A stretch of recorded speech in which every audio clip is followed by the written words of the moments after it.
Hey everyone, hope you're doing great. Welcome back to my channel.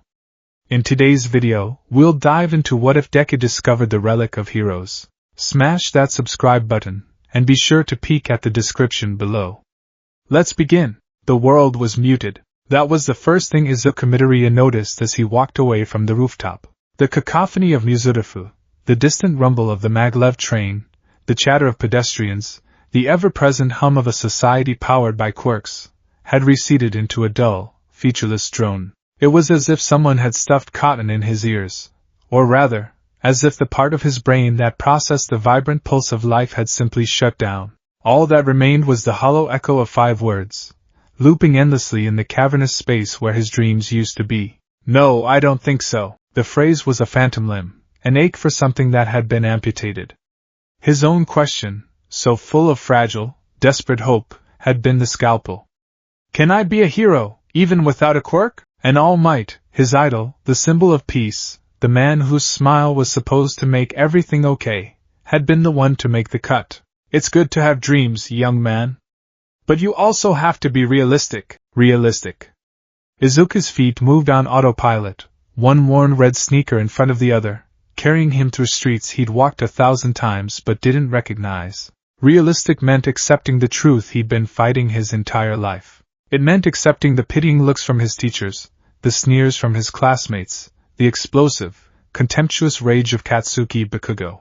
It meant accepting that the fundamental building block of his identity, the unwavering belief that he could be a hero, was a childish fantasy. He felt the weight of his yellow backpack, heavier now with the singed, sludge-stained pages of his hero analysis for the future number 13. The ink of All Might's signature felt like a brand, a permanent mark of his failure. The hero had signed his notebook, a gesture that should have been the highlight of his life, but it had come packaged with the death of his spirit.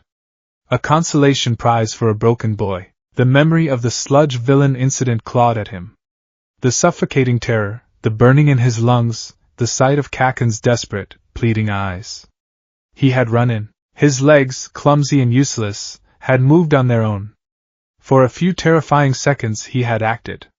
He hadn't saved anyone, All Might had done that, but he had tried. And for that, he had been praised by the pro-heroes for his bravery, then admonished for his recklessness. And finally, he had been rejected by his idol. It was a dizzying emotional whiplash that left him feeling nauseous and empty. He finally reached his apartment building, the familiar beige exterior seeming alien and unwelcoming. He fumbled with his keys, his hands shaking. The door clicked open, and he was immediately enveloped by the warm, comforting smell of his mother's cooking. Izuku? Is that you, sweetie? Inko Midoriya called from the kitchen. She bustled out, a spatula in her hand and a worried crease between her brows. Her eyes, large and green like his, immediately scanned him, taking in his slumped shoulders, the vacant look on his face, the faint smell of smoke and sewer that still clung to his uniform. Oh, honey, what happened? I saw the news, the villain attack. I was so worried. She rushed forward, her hands hovering as if she wanted to check him for injuries but was afraid to touch him. I'm fine, Mom, Izuku mumbled, the words tasting like ash. He couldn't meet her gaze. He couldn't bear to see the reflection of his own failure in her loving eyes. Just a long day. Inko wasn't convinced. She was a mother.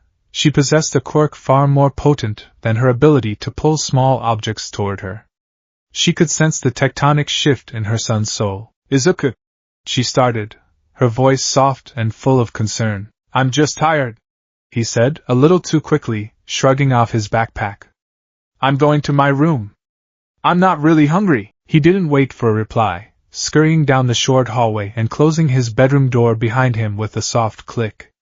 The sound was like a final seal, locking him in his misery. The room was a shrine to his broken dream.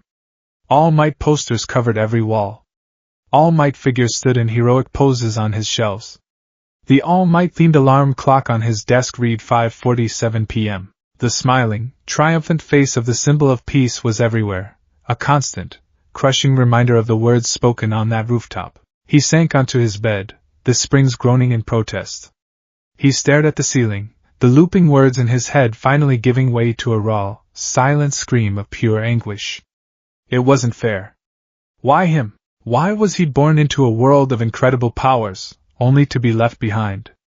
Why was he given the heart of a hero but none of the tools? He had cried so many times over his quirklessness. He had cried the day the doctor told him. He had cried when his mother had hugged him and apologized, the words he never wanted to hear. He had cried after every beating from Kakin and his cronies. But this was different. There were no tears now. The well had run dry. All that was left was a brittle, hollow ache. He lay there for what felt like an eternity. The sun began to set, casting long shadows across his room, turning the vibrant blues and reds of his all-might merchandise into dark, muted tones. The hero's signature smile seemed to morph into a grimace, a mocking sneer. Be realistic. Something inside Izuku snapped. It wasn't a loud, dramatic break, but a quiet, seismic fracture. The despair, so heavy and suffocating, began to curdle.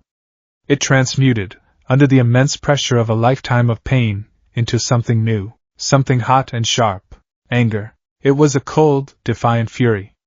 A rage not at all might, not really, but at the word realistic. At the universe. At the cosmic unfairness of it all. If he couldn't be a hero, what was he supposed to do? Sit in his room and rot? Go to a normal high school, get a normal job, and spend the rest of his life watching the real heroes on TV, knowing he was nothing more than a spectator? No. The thought was a lightning strike in the fog of his apathy. No. He sat up, his movements stiff. His eyes scanned his room, his gaze landing on a news article he had pinned to his corkboard months ago. The headline read, Dagoba Municipal Beach Park, an environmental blight. The article detailed how the public beach had become an illegal dumping ground over the years, the currents washing up trash from all over the prefecture, creating a literal mountain of refuse that no one had the funding or the will to clean up. It was a forgotten place, an eyesore everyone had decided to ignore. A hero's job is to save people. To help. To make things better. The thought solidified into a plan, a reckless, pointless, beautifully defiant plan. He couldn't fight villains. He couldn't save people from burning buildings. But he could do this. He could do the job no one else wanted. He could save this one, forgotten place. It was a Sisyphean task, he knew. He was one quirkless teenager against a mountain of trash. It was absurd. It was, realistic ally impossible, and that's why he had to do it. With a surge of newfound, bitter energy he stood up. He changed out of his scorched uniform and into old athletic clothes, a faded black t-shirt and gray sweatpants. He slipped on his trusty red sneakers. He grabbed a pair of worn work gloves from his closet. He crept out of his room. The apartment was quiet. His mother must have thought he was sleeping. He scribbled a quick, vague note. Went for a walk. Needed some air. Be back later. Love, Izuku. And left it on the kitchen table. He didn't want her to worry, but he couldn't explain what he was about to do. He didn't fully understand it himself. He slipped out the front door, the click of the lock echoing the one that had sealed him in his room. But this time, it felt different. It felt like an escape. The salt-laced air hit him long before he saw the beach, a briny, unpleasant tang mixed with the stench of decay and rust. As he rounded the final corner, the full scale of the disaster revealed itself under the dim glow of the streetlights and the rising moon. It wasn't a beach. It was a scrapyard graveyard. Mounds of garbage rose like cancerous growths from the sand, some reaching heights of 20 or 30 feet. Rusted cars, broken refrigerators, tangled fishing nets, mountains of plastic bottles, and rotting furniture formed a grotesque, man-made landscape. The waves lapped weakly against the shore, their gentle hiss barely audible over the groaning of stressed metal and the skittering of unseen creatures. It was worse than the pictures. It was a monument to neglect. A physical manifestation of how he felt inside, a worthless, discarded heap. For a moment, the sheer scale of it threatened to crush his fragile resolve. This was insane. What could he possibly hope to accomplish? But then the anger returned, a hot poker against his spine. He wasn't here to accomplish anything. He was here to fight. To struggle. To prove, if only to himself, that he wouldn't just lie down and accept his fate. He pulled on his work gloves and marched onto the sand, his sneakers sinking into the filth-strewn shore. He looked around, trying to find a place to start. It was all so overwhelming. He finally settled on a small, manageable target, a pile of old tires near the water's edge. He grabbed the first one. It was heavy, filled with sand and stagnant water. He grunted, his untrained muscles screaming in protest, and hauled it up the beach, away from the tide line. He dropped it with a thud, his breath already coming in ragged gasps. He went back for another. And another. The work was grueling. His back ached. His arms burned. The smell was nauseating. But with every piece of trash he moved, a tiny bit of the suffocating pressure in his chest seemed to ease. He poured all of his pain, his frustration, his 14 years of bitter disappointment into the physical act. Useless Deku! He heaved a waterlogged sofa cushion. You'll never be a hero! He dragged a sheet of corrugated metal, its edge scraping a line in the sand. You should just take a swan dive off the roof. He kicked a rusted oil drum, the clang echoing across the desolate beach, the impact sending a jolt of pain up his leg. Be realistic. He strained to push a broken washing machine, its weight refusing to budge. He fell to his knees, panting, sweat stinging his eyes. This was pointless. He wasn't making a dent. For every piece he moved, the ocean seemed to mock him, depositing a fresh wave of plastic debris at his feet. Tears of frustration threatened to fall, but he scrubbed them away with the back of a dirty glove. No, he muttered, his voice hoarse. I'll show them. He wasn't sure of who them was anymore. Kakin? All Might? The world? It didn't matter. The words were a mantra, a prayer of pure defiance. He got back to his feet and looked for a new target, something big.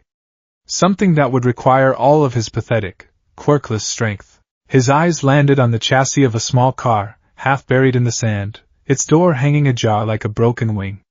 It was perfect. I'll do what heroes do, he whispered, the salty wind stealing the words from his lips. I'll save this place, even if it's the only thing I can ever save. It was the most honest thing he had said all day. It was his new creed. He grabbed the edge of the car door, trying to pry it from its rusted hinges to lighten the load. The metal was stubborn, fused by years of salt and corrosion. He planted his feet, grit his teeth, and pulled with everything he had. His muscles screamed. Veins popped on his forehead. The metal groaned, screeched, and then, with a horrifying tearing sound, a jagged piece of the door's frame broke off in his grip. He stumbled backward, losing his balance. The sharp, rusted edge of the metal shard sliced clean through his work glove and deep into the palm of his left hand. Pain, white-hot and immediate, flared up his arm. He cried out, dropping the piece of metal and clutching his hand. Blood, dark and shockingly crimson in the moonlight, welled up instantly, dripping from his fingers and splattering onto the junk-strewn sand below. He hissed in pain, examining the wound. It was a nasty gash, deep and bleeding freely. He needed to find something to wrap it with. He glanced down at the ground, looking for a relatively clean rag, and his eyes fell upon the piece of junk that his blood had just splattered. It wasn't a piece of the car. Tangled in a mess of old cables and half buried in the sand was something else. It was an armored gauntlet, covering the forearm and hand. It was made of a dull, pewter-colored alloy, tarnished with age and caked with grime. Intricate but faded lines were etched across its surface, suggesting a level of craftsmanship completely at odds with its current state. It looked like a discarded piece of high-end cosplay armor, or perhaps a piece of some ancient, forgotten machine. It seemed inert, worthless, just another piece of trash. His blood had dripped directly onto the back of its hand plate. As he watched, the blood didn't just sit there. It seemed to absorb. The crimson droplets sizzled as if touching a hot surface, vanishing into the metal and leaving no stain. Izuka froze, the pain in his hand forgotten. He stared, mesmerized. A low hum began to emanate from the gauntlet, a soft thrumming that vibrated through the sand and up into the soles of his shoes. The etched lines, once faded, began to pulse with a soft, internal light. It started as a faint golden glimmer, like embers being fanned to life. Then, the light flared. A wave of energy, warm and golden, washed over him. It wasn't violent or explosive. It was gentle, like stepping into a sunbeam on a cold day. The grime and corrosion caked on the gauntlet didn't just fall away, they seemed to sublimate, turning to dust and blowing away in the sea breeze. The tarnished metal underneath shone with a brilliant, pearlescent luster, a fusion of silver and gold that seemed to drink in the moonlight. Driven by a strange, irresistible curiosity, Izuku reached out with his uninjured right hand to touch it. The moment his fingers brushed the surface, the gauntlet reacted. With a series of soft, precise clicks, it sprang to life. Tendrils of golden light snaked out, wrapping around his bleeding left arm. He yelped in shock, trying to pull away, but it was too late. The metal of the gauntlet became fluid, flowing like liquid mercury. It slithered up his forearm, molding itself to his skin. He braced for pain, for the searing heat of molten metal or the crushing pressure of ice, but there was none.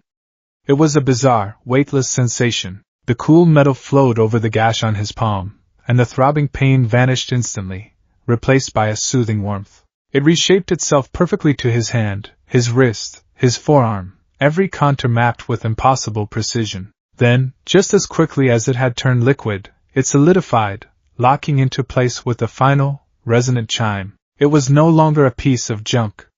It was a part of him. He stared, his jaw hanging open. The gauntlet was beautiful. It was a masterpiece of design, sleek and powerful. The once faded lines now blazed with a steady, soft, golden light, forming a complex, circuit-like pattern that pulsed in time with his own frantic heartbeat. It felt impossibly light, as if it were made of solidified energy rather than metal. He flexed his fingers, and the articulated plates of the gauntlet moved with him, a perfect extension of his own body. The hum quieted, but he could still feel it, a deep, resonant power thrumming just beneath the surface, connected directly to his soul. The overwhelming feeling of rejection and despair that had suffocated him was gone. In its place was a surge of energy, a feeling of warmth and acceptance. It was as if this strange, ancient device had looked into the deepest part of him, saw his desperate, foolish, heroic heart, and said, "Yes. You are worthy." He was so engrossed in the spectacle on his arm that he didn't notice the consequence of his earlier actions. The large car chassis, already unstable from his pulling and the shifting sands, began to teeter. With a loud groan of protesting metal, the massive pile of junk it was supporting gave way. A cascade of heavy debris, a rusted engine block, tangled rebar, and half a refrigerator, tumbled directly towards him. There was no time to think, no time to run. Panic seized him. His life flashed before his eyes, a pathetic, quirkless life about to be ended by a pile of garbage on a forgotten beach. He acted on pure, primal instinct. He threw his hands up to shield his head, his left arm, the one now encased in the glowing gauntlet, leading the way. A desperate, unspoken plea shot from his mind, "Protect me." The gauntlet responded instantly. The golden light flared brilliantly, and the thrumming energy surged from his core, down his arm, and out of the gauntlet's palm. A hexagonal pattern of golden light materialized in the air before him. In the space of a heartbeat, it expanded into a 3-foot-wide, translucent shield of shimmering, hard light. Chime. The sound was clear and celestial, a single, perfect note hanging in the air. The falling debris slammed into the shield. The engine block, weighing hundreds of pounds, hit first with a deafening crack. The shield buckled, spiderweb cracks of golden light spreading across its surface, but it held. The rebar and refrigerator crashed into it a second later. For one breathtaking moment, the shield held against the onslaught. Then, with a sound like shattering crystal, it exploded into 1,000 glittering shards of harmless light. The force of the impact, even though blocked, threw Izuku backward. He landed hard on the sand, the air knocked from his lungs. The debris crashed down where he had been standing just a second before, sending up a shower of sand and rust. He lay there, gasping for breath, his heart hammering against his ribs like a drum solo. He was alive. He was unharmed. But he felt drained. A wave of profound exhaustion and dizziness washed over him, far worse than the physical fatigue from his earlier labor. It felt as if his very life force had been siphoned out to power that shield. His vision swam, and the world tilted on its axis. He felt like he had just run a marathon and solved a complex physics equation at the same time. The gauntlet on his arm, its light now dimmed back to a soft glow, felt impossibly heavy. He pushed himself up onto his elbows, his body trembling. He stared at his arm, then at the pile of junk, then back at his arm. It was real. All of it. The rejection. The despair. The defiant anger. The accident. The discovery. The power. He had been told he couldn't be a hero. He had been told to be realistic. He had come to this desolate place to punish himself, to perform a futile, heroic act out of sheer spite. And in his darkest, most hopeless moment, he had found something. A power that responded to his will. A power that had saved him. A power that felt like it belonged to him. He slowly, shakily, got to his knees. The moon was high in the sky now, casting the mountain of garbage in stark relief, a challenge yet to be conquered. But it no longer looked like a monument to his failure. It looked like a training ground. He looked down at the gauntlet fused to his arm. The golden light pulsed gently, a steady, reassuring rhythm. And deep within the core of his being, a silent chorus seemed to echo, not in words he could hear, but in a feeling that bloomed in his chest, pushing out the last vestiges of cold despair. It was a single, powerful concept that he hadn't allowed himself to truly feel in years. It was the antithesis of realistic. It was the feeling of hope. Staring at the ancient relic that had inexplicably chosen him, a quirkless, broken boy on a trash-filled shore, Izuku Midoriya realized his story wasn't over. It had just begun. The first thing Izuku felt upon waking was a profound, bone-deep exhaustion. It was a weariness that went beyond muscle fatigue, settling in his marrow like a lead weight. His limbs felt heavy, his thoughts sluggish, and a dull throb pulsed behind his eyes.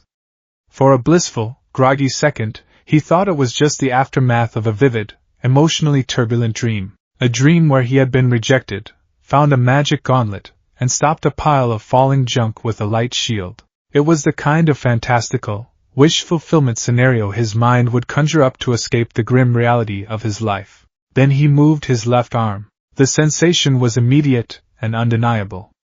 A cool, smooth weight, impossibly light yet distinctly present, was fused to his forearm. He cracked his eyes open. The pre-dawn light filtering through his window was gray and thin, but it was enough. Gleaming softly in the gloom was the Aegis. It was no longer glowing, its intricate lines now dormant, but the pearlescent, silver-gold alloy was unmistakable. It was real. Panic, cold and sharp, lanced through the fog of his exhaustion. It was real. He shot upright in bed, a gasp catching in his throat. He stared at the gauntlet, which covered his hand and forearm in sleek, articulated plates. It looked like something out of a sci-fi movie, a piece of technology so advanced it bordered on magic. He flexed his fingers, and the gauntlet's digits moved in perfect, silent synchronicity with his own. He twisted his wrist, and the interlocking plates shifted seamlessly. It felt less like something he was wearing and more like a part of his own anatomy. He looked at the palm of his left hand, at the spot where the jagged metal had torn through his glove and flesh. There was no scar. No wound. Not even a faint pink line to suggest an injury had ever been there. The skin was smooth and unblemished. The Aegis had healed him. Okay. He began to mutter, the familiar habit kicking in, but this time it wasn't an excited analysis of a pro-hero. It was a frantic, desperate attempt to get a grip on his new reality. It's real. It healed me. It made a shield. It responds to my thoughts? My will? What is it? Where did it come from? How do I get it off? That last question hit him with the force of a physical blow. His mom. What would his mom say? She would see it the second he walked out of his room.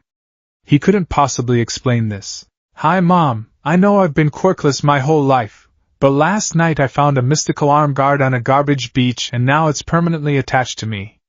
She would have a panic attack. She'd drag him to every doctor, every quirk specialist, every scientist in the country. This thing had to remain a secret. It was a power he had to understand and control before anyone else knew it existed. He grabbed the edge of the gauntlet with his right hand and pulled. Nothing. It didn't budge. It was as immovable as if it were his own skin. He pulled harder, his breath hitching in a panic. Still nothing. His heart hammered against his ribs. Was he stuck with this forever? Was he going to have to wear long sleeves for the rest of his life? He squeezed his eyes shut, his mind racing. Think, Izuku, think.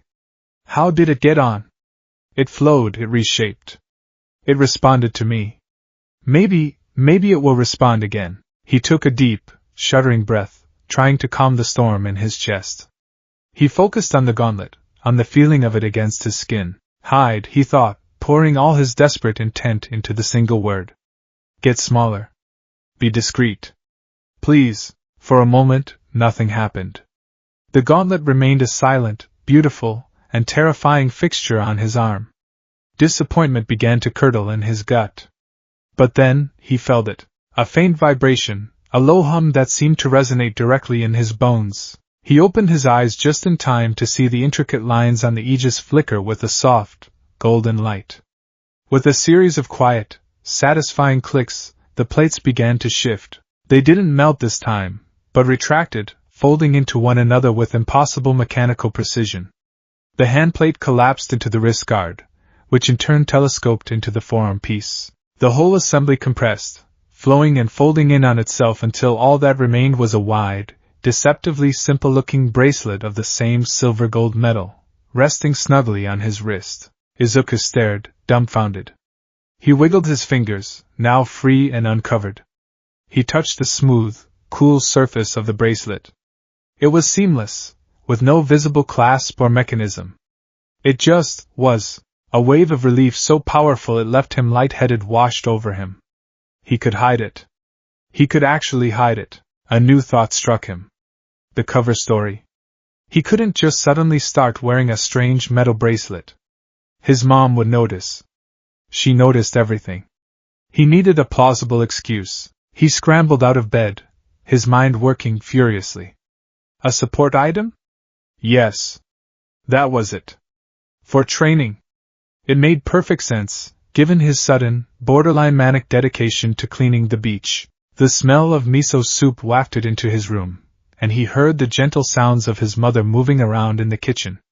Showtime. He took one last look at the bracelet, his secret source of impossible hope, and pulled the sleeve of his sleep shirt down over it. He took a deep breath and opened his door. Inko was at the stove, her back to him. Izuku? You're up early, she said, her voice laced with the same worried tone as last night. Did you sleep well? You came in so late. I slept okay, he lied, his voice a little shaky. He slid into his seat at the small dining table. Sorry for being late. I lost track of time. She turned, a bowl of rice in her hands, and her eyes immediately found his. She was searching for the hollowed-out look from yesterday, the despair that had terrified her. She found something else instead, a nervous energy, a flickering excitement behind the exhaustion. You look better this morning, she said, her brow furrowed in gentle confusion. But tired. Are you sure you're not overdoing it with this beach cleaning, sweetie? You don't have to prove anything. Oh, but I do, he thought. I have to prove everything. I'm fine, Mom, really, he said, trying for a reassuring smile. It feels good, actually. To be doing something. I'm just a little sore. He deliberately flexed his right hand as he spoke, wincing for effect. Her eyes softened with sympathy. Well, be careful. I don't want you getting hurt. She placed his breakfast in front of him. As he reached for his chopsticks, his sleeve slid up just enough to reveal a flash of gold and silver. Inko's eyes, honed by years of maternal observation, caught the glint instantly. Izuku, what is that on your wrist? She asked, her voice sharp with concern. This was it. Izuku's heart leaped into his throat. He forced himself to remain calm, to act casual. He pulled his sleeve up deliberately, revealing the bracelet. Oh, this? He said, trying to sound offhand. I found it yesterday. At the beach. A partial truth. It's a support brace. For weight training. I figured if I'm going to be doing all that heavy lifting, I should probably have some wrist support to avoid an injury. He held his breath. It was a flimsy excuse, but it was the best he had. Inko leaned closer, her expression skeptical. A support brace? It looks very expensive. And strange. Are you sure it's not some kind of lost property? Maybe you should take it to the police. No, it's fine, he said a little too quickly. He mentally kicked himself. Calm down. It's old. See? It's all dinged up. He pointed to a few non-existent scratches. It was tangled up in some old gym equipment. Probably just junk someone threw out. But it fits perfectly, and it really helps stabilize my wrist. I think it'll be a big help. He looked at her, trying to project an aura of earnest, slightly foolish enthusiasm. It wasn't hard. It was his default state. She watched him for a long, agonizing moment. Her gaze flickered from the bracelet to his face, searching. She saw the exhaustion, yes, but she also saw a spark in his eyes that had been extinguished for years. A spark of purpose. She didn't fully believe his story. The brace looked far too complex and well made to be junk. But she could see that, for whatever reason, it was important to him, and it was connected to this new, healthier drive he had found. All right, Izuku, she sighed, finally relenting. But if it causes you any trouble, or if you feel any pain, you tell me immediately. Promise? I promise, Mom, he said, a wave of genuine gratitude washing over him. He had cleared the first hurdle. The secret was safe, for now. The school day was a unique form of torture. Izuku could feel the slight, cool weight of the aegis on his wrist under his uniform sleeve. It was a constant, thrilling, terrifying reminder of the power he now possessed. Every time a classmate jostled him in the hallway, his heart skipped a beat, terrified the bracelet would suddenly expand into a full-blown gauntlet. Every time a teacher called on him, he half expected to answer by accidentally firing a kinetic blast. Bakugo was the worst. He kept shooting Izuku suspicious, angry glares from across the classroom. Izuku's sudden confidence, his inexplicable energy, it didn't add up. Bakugo's world was built on a simple, brutal hierarchy, and Deku was at the bottom. This new variable was an anomaly, a glitch in the system, and it infuriated him. Izuku did his best to avoid his gaze, keeping his head down and his left wrist out of sight. When the final bell rang, Izuku was out of his seat and out the door before Bakugo could even think to corner him. He didn't go straight to the beach. He had a more important stop to make. He entered a small, quiet stationery shop, the gentle chime of the door a stark contrast to the thundering secret on his arm. He bypassed the colorful, hero-themed notebooks and went to the back, where the plain, professional journals were kept. He selected a simple, black hardcover notebook, A5 size, with thick, cream-colored pages. It felt serious. Substantial. He bought it, along with a pack of fine-tipped pens in various colors. Back in the sanctuary of his bedroom, he cleared his desk. The All Might figures seemed to watch him, their plastic smiles frozen. For the first time, he felt a strange distance from them. They were symbols of an old dream. A dream of being given power. But he hadn't been given power. He had found it, through his own pain and defiance. He opened the new notebook. The crisp, blank pages held an infinite potential. He picked up a black pen and, in his neatest, most precise handwriting, wrote the title on the first page. He crossed out Hero Analysis for the future. This was something new. Aegis Analysis Application, Volume 1. Property of Izuku Midoriya. Top secret. He underlined the last two words 3 times. He turned to the next page, labeling it, Initial Encounter Activation Event. He began to write, his mind finally able to unleash the torrent of observations he'd been suppressing all day. His muttering started, a low, rapid-fire stream of consciousness that he transcribed onto the page. Okay, so, initial state, inert tarnished, appeared to be mundane scrap metal. The trigger seems to have 2 components. Component A, physical contact with wielder's blood. My blood acted as a key, a genetic handshake? Component B, a state of extreme emotional distress combined with a powerful, selfless desire. My desire to save the beach. Heroic intent? Does it measure intent? This is the most crucial variable. Would it have activated if I just cut myself by accident while making a sandwich? He paused, tapping the pen against his chin. Probably not. The feeling was one of resonance. It responded to my spirit. So, the wielder must be worthy. But what defines worthy? Self-sacrifice? Courage? A pure heart? Need more data. He drew a diagram of the activation sequence, with flowcharts and question marks. Then he moved on to its functions. Known abilities: echoes. 1. Morphing/concealment, can shift between a full gauntlet form and a discrete bracelet form. Transformation is mentally triggered. Seems to be a passive, non-draining function. 2. Healing, heal the deep laceration on my palm almost instantly upon activation. Is this automatic?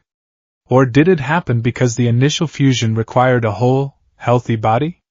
Can it heal other injuries? Can I trigger it at will? Test later.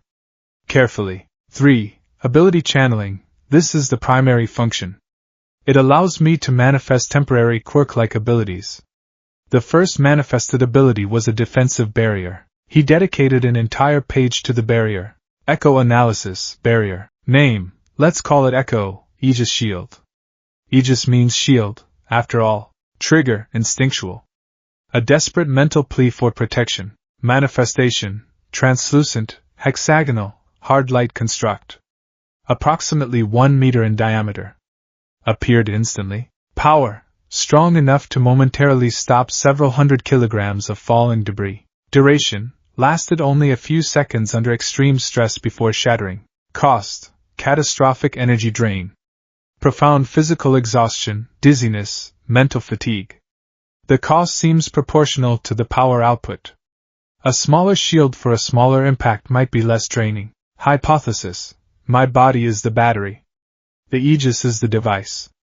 A bigger battery means more power output. This last thought was a revelation. His new training plan wasn't just about getting stronger in a conventional sense.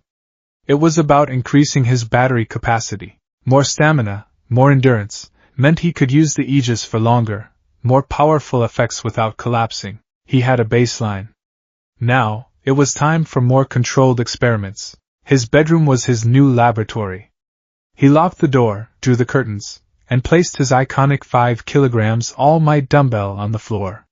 He could lift it, but it was a struggle. It was a perfect, measurable test subject. He extended the Aegis back into its gauntlet form with a thought.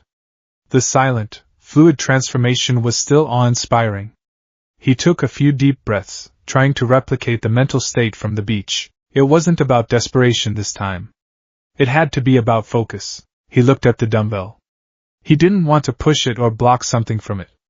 He wanted to lift it. Effortlessly.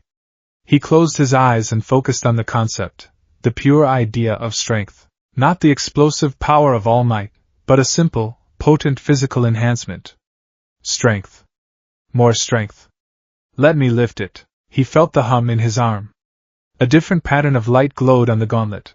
A thick, solid line running from his elbow to his knuckles pulsed with a steady, amber light. He felt a strange sensation, not of his muscles inflating, but of an external energy surging through them, reinforcing his own meager power.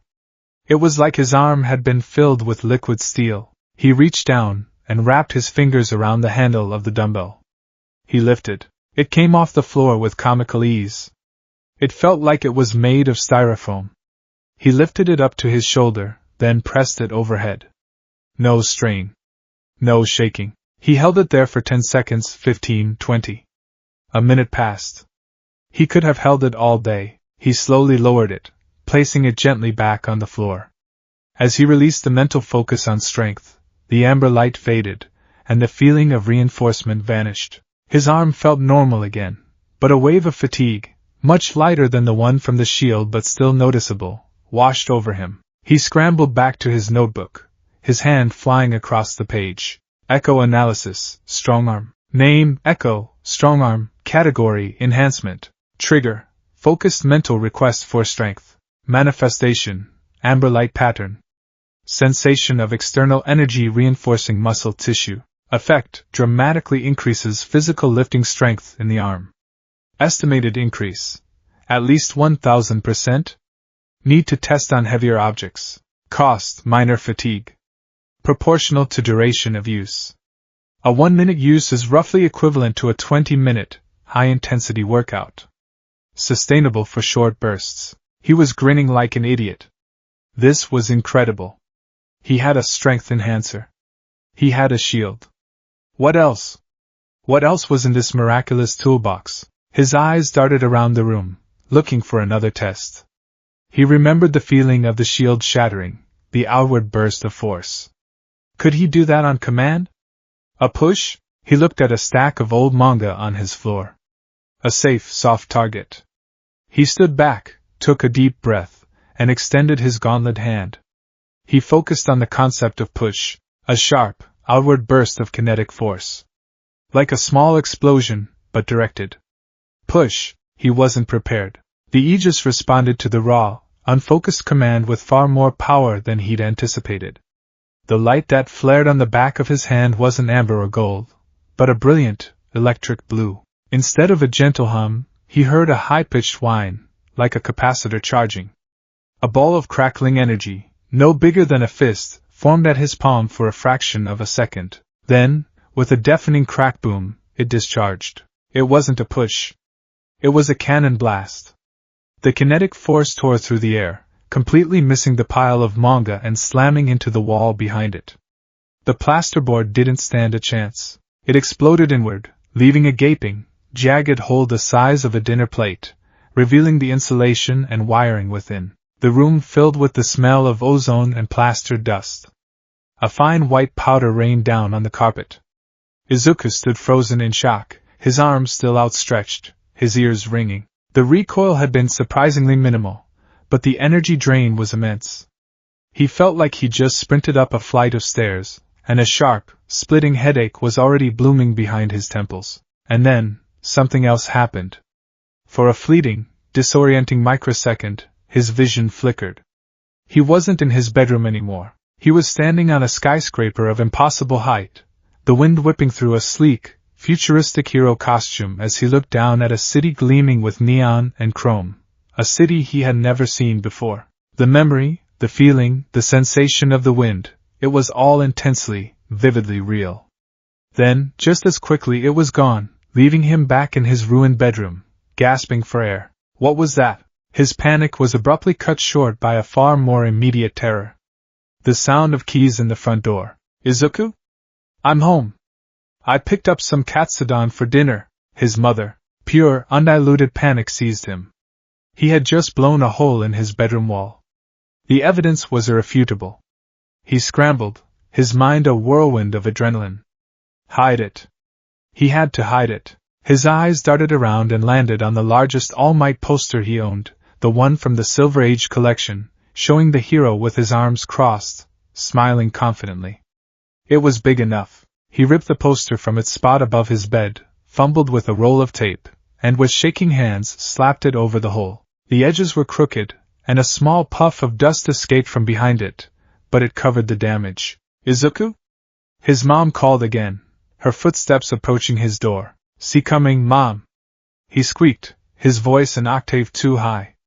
He quickly willed the Aegis back into its bracelet form, and yanked his sleeve down. He fanned the air with a textbook, trying to disperse the smell of ozone, and kicked a rug over the plastered dust on the floor just as the doorknob began to turn. He stood there, panting, his heart trying to beat its way out of his chest, a forced, sweaty smile plastered on his face as his mom opened the door. Everything okay, sweetie? I thought I heard a loud. She stopped, her nose twitching. What's that funny smell? And why is your poster crooked? Poster? Izuku feigned surprise, looking over his shoulder. Oh man! It must have fallen. I was, doing some push-ups. For my training. And I guess the vibration knocked it loose. I just stuck it back up. The smell? That's, new air freshener. Electric rain flavor. Do you like it? The lie was so absurd, so transparently panicked, that it should have crumbled under the slightest scrutiny. But Inko just saw her son, sweaty and flustered, surrounded by his ever-present hero merchandise, trying to explain something with wide, innocent eyes. She sighed, the worry on her face melting into fond exasperation. Izuku, if you're going to train in your room, please be careful with your collectibles, she said, choosing to accept his flimsy story. Now wash up. Your katsudon is getting cold. She closed the door, and Izuku collapsed onto his bed, his body trembling with leftover adrenaline. He had gotten away with it. Barely. He stared at the crooked poster, the hidden destruction behind it a stark reminder of his recklessness. This power was not a toy. It was dangerous. Wild. The headache was intensifying, and the echo of that phantom memory, the skyscraper, the wind, sent a shiver down his spine. The cost wasn't just physical. It was mental. Was he experiencing the memories of the echo's original user? He crawled over to his desk and grabbed his new notebook, his hands still shaking. Echo analysis, repulsor. Name, echo, repulsor, category, offensive/kinetic. Trigger, focused mental request for push or force. Manifestation, electric blue light. High-pitched auditory cue. Discharges a powerful, concentrated blast of kinetic energy. Effect, highly destructive. Not a push, a blast. Capable of destroying a wall. Do not use indoors. Do not use without a clear target and backstop. Cost, significant energy drain. Splitting headache. Auditory ringing. Possible side effect, memory bleed. Experienced a brief, vivid memory fragment that was not my own. Requires extreme caution. This echo is a last resort, not a primary tool. He underlined the warnings 5 times. The initial euphoria of his discovery was now tempered by a heavy dose of reality. All Might's words came back to him, but this time they had a different meaning. Be realistic. He had to be realistic about the dangers. He had to be smart. That night, sleep offered little respite. His dreams were a chaotic jumble of golden light, shattering shields, amber-fueled strength, and the terrifying, exhilarating roar of the repulsor blast. He dreamt of the Phantom City, seeing it from different angles, feeling a sense of familiarity with a place he'd never been. He woke up the next morning feeling more determined than ever. He sat at his desk, the events of the last 48 hours swirling in his mind. He looked at the hole hidden behind All Might's smiling face. He looked at his new notebook, already filled with frantic, vital information. His old plan, the one he had made before All Might crushed his dream, was simple: clean the beach to get All Might's attention, get strong, get into UA. It was a child's plan, built on imitation. He wanted to be the next All Might, but the Aegis changed everything. He couldn't be the next All Might. All Might was a sledgehammer, a single, perfect tool of overwhelming power and charisma. The Aegis wasn't a sledgehammer. As he'd written himself, it was a toolbox filled with sharp, dangerous, and incredibly versatile instruments. Using it like a sledgehammer, like he had with the repulsor blast, was idiotic and destructive. It demanded precision, strategy, and intellect. His goal was no longer to simply pass the UA entrance exam. It was to master this toolbox. He took out a fresh sheet of paper and wrote new 10-month training plan at the top. His old schedule was just clean Dagoba Beach. It wasn't enough anymore. High physical conditioning, increased battery capacity. Mornings, 5 a.m. to 7 a.m. not just lifting. Focus on cardiovascular and stamina training. Long distance running along the coast. Core strength exercises, planks, sit-ups, etc. The stronger my body, the more energy I can channel without collapsing. Goal: be able to use at least 3 minor echoes in succession or 1 major echo, like the shield, and still be able to run away. 2. Practical application, field testing. Afternoons, 4 p.m. sunset. Continue cleaning Dagoba Municipal Beach Park. It's no longer just about physical labor. It's a real-world training environment. Use echo, strong-arm and controlled bursts to move heavier objects. Practice fine control. Try to manifest a smaller, weaker Aegis shield to block small, thrown items, e.g., plastic bottles. Test for new utility echoes. Can I create light in dark areas? Can I manifest a cutting tool? Focus on non-combat, rescue-oriented abilities. 3. Aegis mastery, focal training. Evenings, 9 p.m. to 10 p.m. mental and spiritual conditioning. Meditation. Try to connect with the Aegis. What is it? What was that memory? Can I communicate with it? Learn to quiet my mind for better focus. Echo cataloging. Meticulously document every new discovery in Volume 1. Analyze costs, triggers, and potential combinations. Tactical drills. Theoretical create scenarios in my head. A collapsing building. What echoes would I need? Barrier for falling debris, a cutting echo for rebar, a perception echo to find survivors. A hostage situation?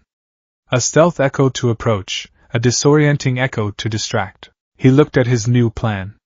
It was ambitious, comprehensive, and exhausting. But it felt right. It felt like his plan, born from his own unique circumstances. His ambition for the UA exam had fundamentally shifted. He wasn't going to show up and try to smash robots with borrowed strength. That wasn't him.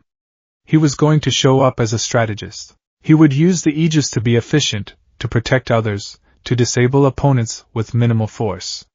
He would rack up rescue points. He would prove that a hero's greatest weapon wasn't their quirk, but their mind.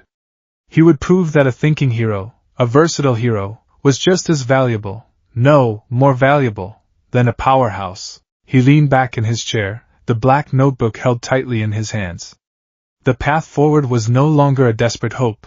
It was a calculated strategy. It would be 10 months of secrets, pain, and relentless work. 10 months of balancing a double life.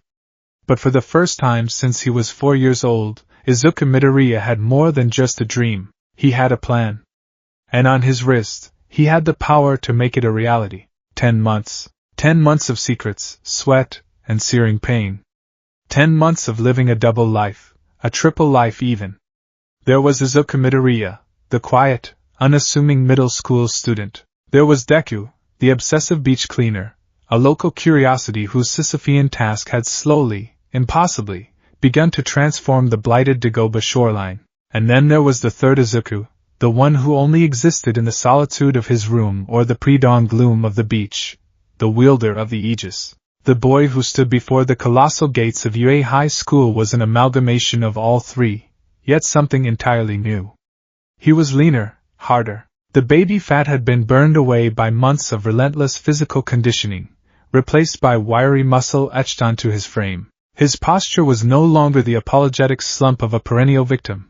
He stood tall, his shoulders back, a quiet confidence radiating from him that was utterly foreign to anyone who knew him before. On his left wrist, hidden beneath the sleeve of his tracksuit, the Aegis rested in its bracelet form, a cool, familiar weight that was both his greatest secret and his deepest source of strength. His hero analysis notebook, now titled Aegis Analysis Application, Volume 1, was nearly full. It was a testament to his obsessive dedication, page after page filled with diagrams, hypotheses, and meticulously recorded data on a dozen different echoes he had painstakingly unlocked. He had learned to summon echo, strongarm for short, precise bursts of strength, moving refrigerators and car engines on the beach without collapsing. He had mastered echo, Aegis shield, learning to vary its size and power, a small, energy-efficient buckler to deflect a thrown rock, or a large, draining wall to block a collapsing pile of scrap metal. He had discovered a utility echo he called Glimmer, which allowed him to make the gauntlet glow with the intensity of a powerful flashlight, a godsend when exploring dark, hollowed-out appliances. Most importantly, he had learned his limits. He had catalogued the physical drain, the headaches, the disorienting memory bleeds that came with overexertion. He knew his body was the battery, and he had spent 10 months making that battery as large and efficient as humanly possible. He had done it. He had cleaned the entire beach. The day before, standing on the cleared shoreline as the sun rose over the sparkling water, even he had been stunned by the transformation. It was a heroic act, his first true victory. He had saved a place no one else would. He was ready. A harsh shove from behind shattered his reverie. "Get out of my way, Deku." Izuku stumbled forward, catching himself before he could fall. He turned to see Katsuki Bakugo striding past, his hands shoved in his pockets, a thunderous scowl etched onto his face. Bakugo hadn't spoken to him directly in months, but the hateful glares had only intensified. Izuku's physical transformation, his unwavering focus, his complete and utter lack of fear towards Bakugo anymore. It was all a profound insult to the explosive teen's worldview. Izuku was an error message he couldn't delete. "Don't you dare think you belong here," Bakugo snarled without looking back, shouldering his way through the crowd. "You're less than nothing." The words, which once would have shattered him, now felt like pebbles thrown against a fortress wall. Izuku simply watched him go, a neutral expression on his face. He had bigger things to worry about than Kaken's fragile ego. He took a deep breath, the air buzzing with the nervous energy of hundreds of hopeful examinees, and walked through the gates. The auditorium was vast, the darkness punctuated by a single, brilliantly lit stage. Izuku found a seat next to a boy with impressive-looking engines sticking out of his calves. The air was thick with tension and bravado. He could hear the whispers around him, kids comparing their quirks, boasting about their power.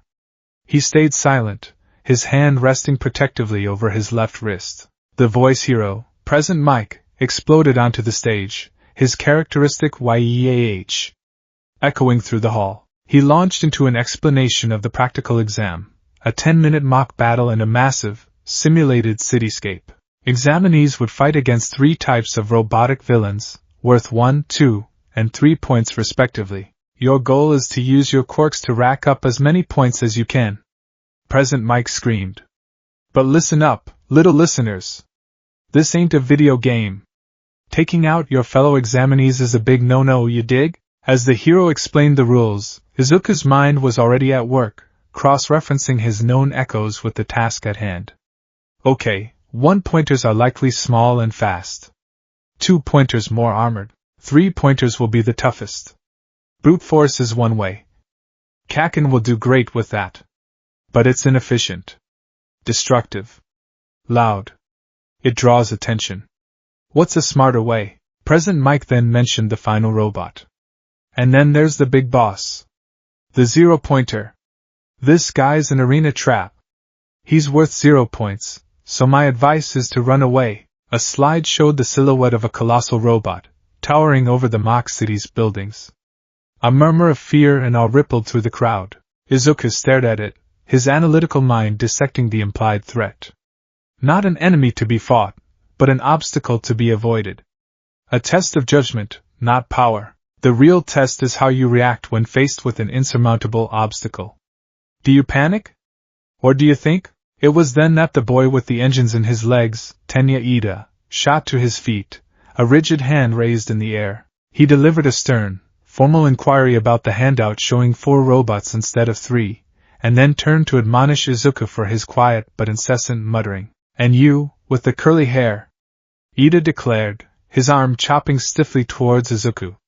You have been muttering this entire time.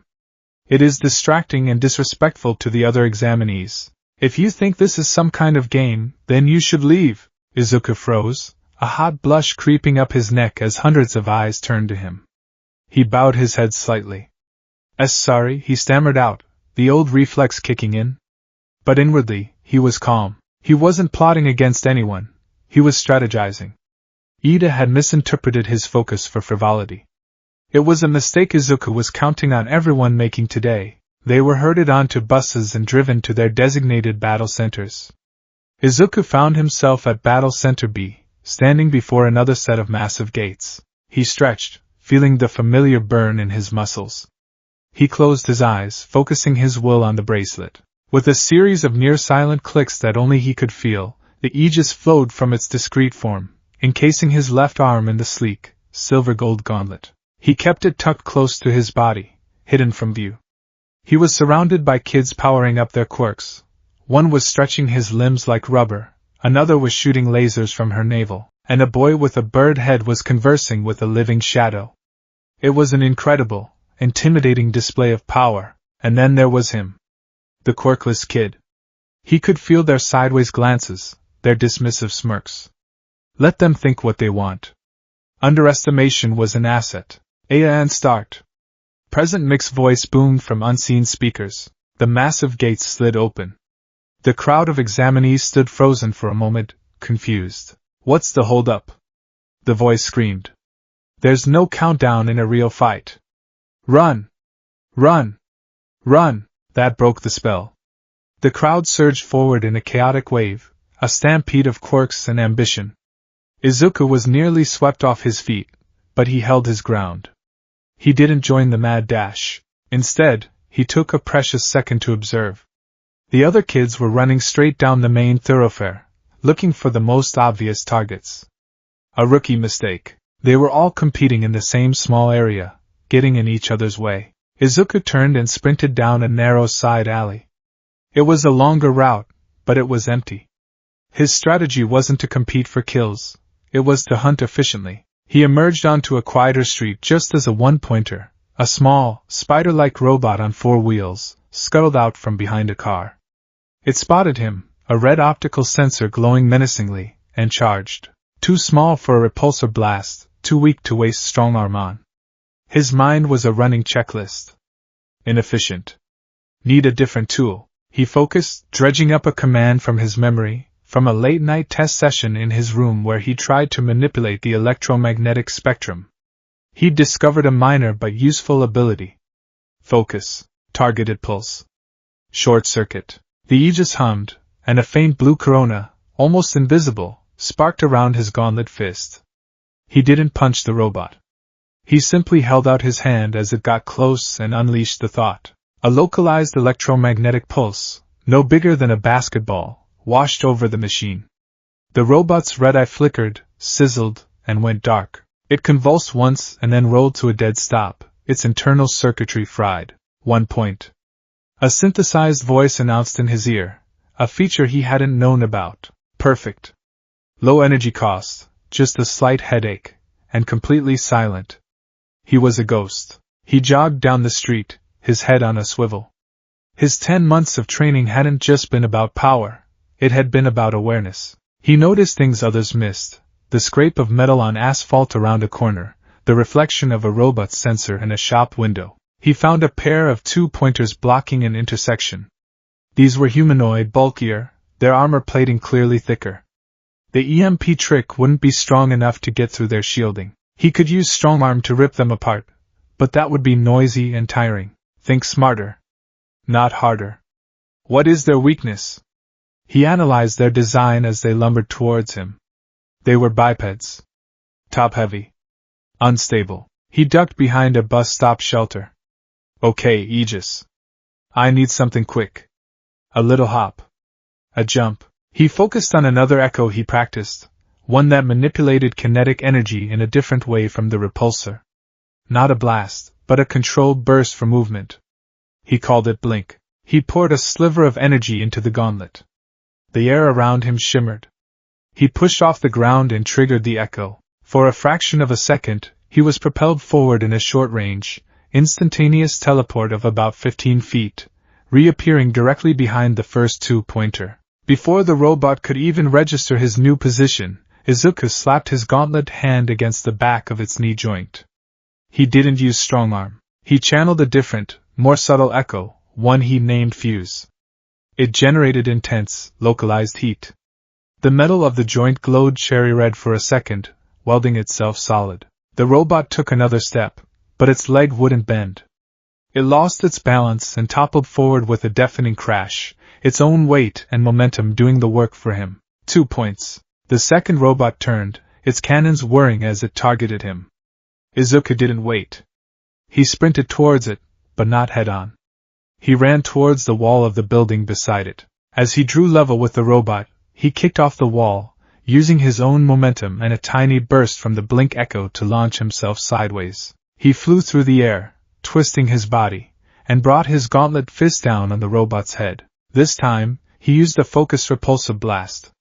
Not the wall-shattering cannon he'd unleashed in his room, but a controlled, precise pop, like a giant champagne cork. The effect was immediate. The robot's head unit crumpled inward, circuits sparking violently, and it collapsed into a heap. 2 points. He landed lightly, feeling the energy drain. The blink-fuse repulsor combo had cost him. He was breathing heavily, his head throbbing. He had 5 points. It had taken him less than 2 minutes. He leaned against the wall, catching his breath. His performance wasn't explosive like he imagined Bakugo's was, a whirlwind of constant explosions and destruction. His was a quiet, efficient assassination of machines. He spent the next 5 minutes hunting. He became a ghost in the machine city. He used the blink echo to traverse rooftops, giving him a bird's-eye view of the battlefield. He'd spot lone targets, drop down, disable them with a precise EMP or a targeted fuse, and then blink away before another robot could respond. He wasn't getting the most kills, but his success rate was 100%. Every machine he engaged, he defeated. He saw other examinees struggling, ganging up on a single three-pointer, wasting precious time and energy. He saw a girl with earphone jacks on her lobes unleash a sonic blast that disabled 3 one-pointers but left her dizzy and vulnerable. He saw the brunette girl from the auditorium, the one with the kind face. She was using her quirk to make robots float, then releasing them to crash to the ground.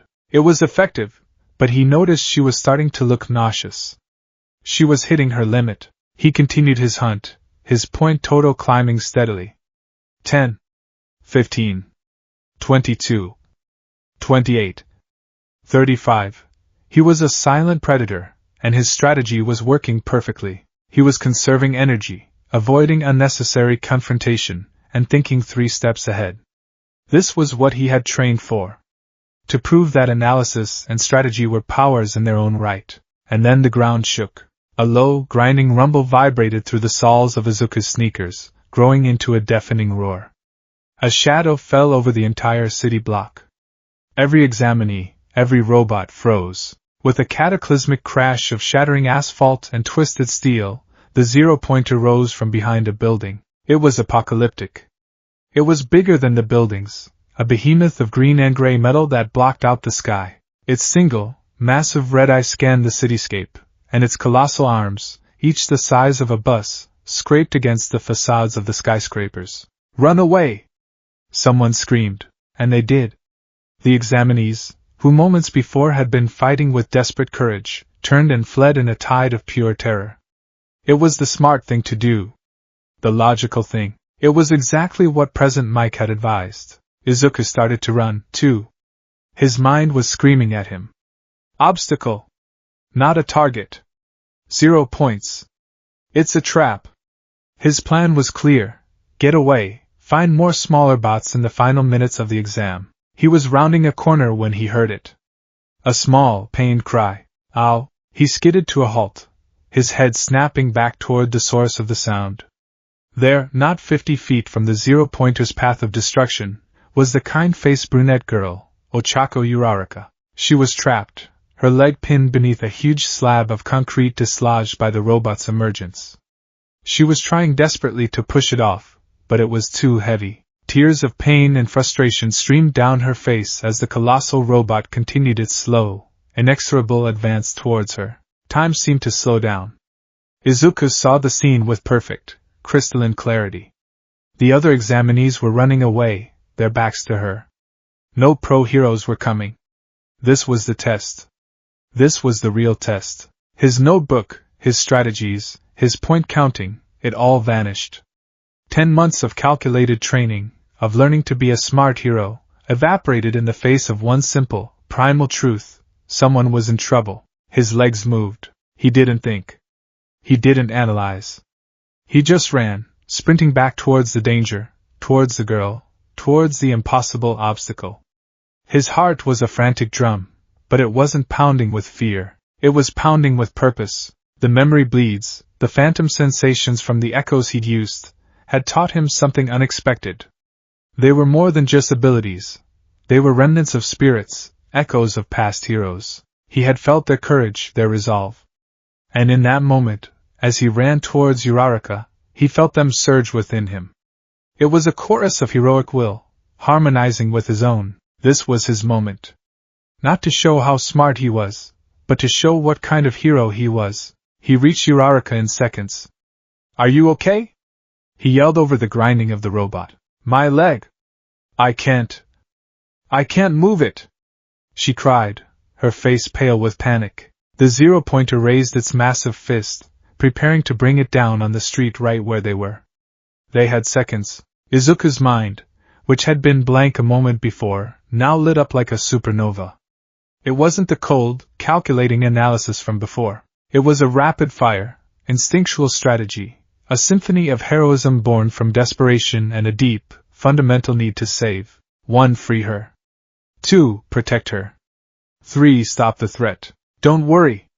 I'll get you out," he yelled, his voice clear and commanding. He knelt, grabbing the edge of the massive concrete slab.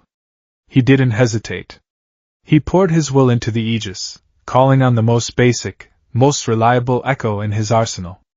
Strength. The amber light of Echo, strong-arm, flared to life, brighter than ever before. Energy flooded his arm, his shoulder, his back. With a guttural roar that tore from his throat, he heaved. The concrete, weighing well over a ton, lifted. It scraped against the ground, but it moved. He lifted it just enough for Uraraka to scramble free, her eyes wide with disbelief. The robot's shadow completely engulfed them. Its giant fist began its descent. Protect her! The command was a primal scream in his mind. He let the slab drop. He didn't have time to push Uraraka away. Instead, he shoved her behind him and threw his left arm up towards the descending fist. He poured every ounce of his remaining stamina, every dreg of his battery, into a single, desperate defense. Shield! The Aegis responded to his absolute conviction. The hexagonal pattern of golden light didn't just appear, it exploded into existence. It wasn't the small buckler he'd been practicing with. It was a massive, 10-foot-wide wall of shimmering energy, a true Aegis, humming with immense power. The robot's fist, a multi-ton behemoth of solid steel, slammed into the shield. The sound was a deafening, cosmic gong. The ground beneath Izuku's feet cracked. The shield buckled violently, fractures of golden light screaming across its surface. The force traveled down his arm, and a pain unlike anything he had ever felt shot through his entire body. It felt like every bone was about to shatter, every muscle tear. But the shield held. For one glorious, impossible second it held. The robot's fist was stopped cold. But the threat wasn't neutralized. It would just strike again. Stop it. Not destroy it. Just stop it. His body was screaming, his vision tunneling. He had one last resort. The most dangerous tool in his box. The repulsor. But not the wide-area blast from his room. He needed precision. He needed to cripple it. Through the translucent shield, he could see the robot's massive ankle joint, a complex assembly of pistons and gears. That was the weak point. With the last of his will, he reshaped his focus. He held the shield with his defensive intent while simultaneously forming a new command. The Aegis, pushed to its absolute limit, blazed with a blinding mix of gold and electric blue light. Focused. Blast. Now, the shield shattered into a million glittering dust motes. In the same instant, a concentrated beam of pure kinetic force, no wider than his arm, shot from the palm of the gauntlet. It wasn't a boom. It was a piercing crackwump, like a railgun firing. The beam struck the zero-pointer's ankle joint with pinpoint accuracy. The result was devastating. The kinetic energy, focused on such a small point, warped and shattered the massive gears. Pistons blew out in a shower of sparks and hydraulic fluid. The joint seized, buckled, and broke. The colossal robot, its primary leg support gone, lost its balance. It teetered for a horrifying moment, a broken god against the sky, and then it fell, away from Izuku and Uraraka. It crashed into a neighboring building with a ground-shaking impact that sent a tidal wave of dust and debris washing over the street. Silence. The aftermath was absolute. The other examinees, who had been fleeing, stood frozen, staring in utter disbelief. In the UE observation room, a similar stunned silence had fallen. President Mike, for once, was speechless. Aizawa's eyes were wide behind his goggles, his usual bored expression replaced by one of intense, analytical shock. All Might, in his skeletal form, gripped the armrests of his chair, his mouth agape, and beside him, Principal Nizu, the hyper-intelligent creature, slowly leaned forward, a wide, predatory smile spreading across his furry face. Well, Nizu chirped, his voice cutting through the silence. Now that is interesting. On the battlefield, Izuku stood for a single, triumphant second. He had done it. He had saved her. He had faced the impossible and won. Then, the cost came due. The feedback from channeling three powerful echoes in such rapid succession, pushing his body far beyond its limits, hit him like a physical blow. The gauntlet on his arm, which had been blazing with light, flickered and died, its glow extinguished. A pain that was both physical and spiritual ripped through him. His head felt like it was splitting in two. The memory bleeds hit him all at once, not a flicker, but a flood. He saw the chrome city from the sky, felt the earth-shattering impact of a punch that wasn't his, heard the dying words of a hero from a bygone age. It was too much. His vision went black. The strength vanished from his legs. He crumpled to the ground like a puppet with its strings cut, collapsing into a heap of utter exhaustion. His arm throbbed with a deep, resonant ache, but nothing was broken. He was just empty. The last thing he heard before unconsciousness claimed him was the official exam timer buzzing, signaling the end, and the soft, worried voice of the girl he had just saved. "Are you okay? Hey! Someone get a medic! He's not moving!" He had 0 points from the 0-pointer. He had spent the last crucial minutes of the exam saving one person instead of hunting for more robots. By the ruthless logic of the test, he had failed. But as he faded into darkness, Izuku Midoriya knew, with a certainty that resonated deeper than bone, that he had never been more of a hero in his entire life.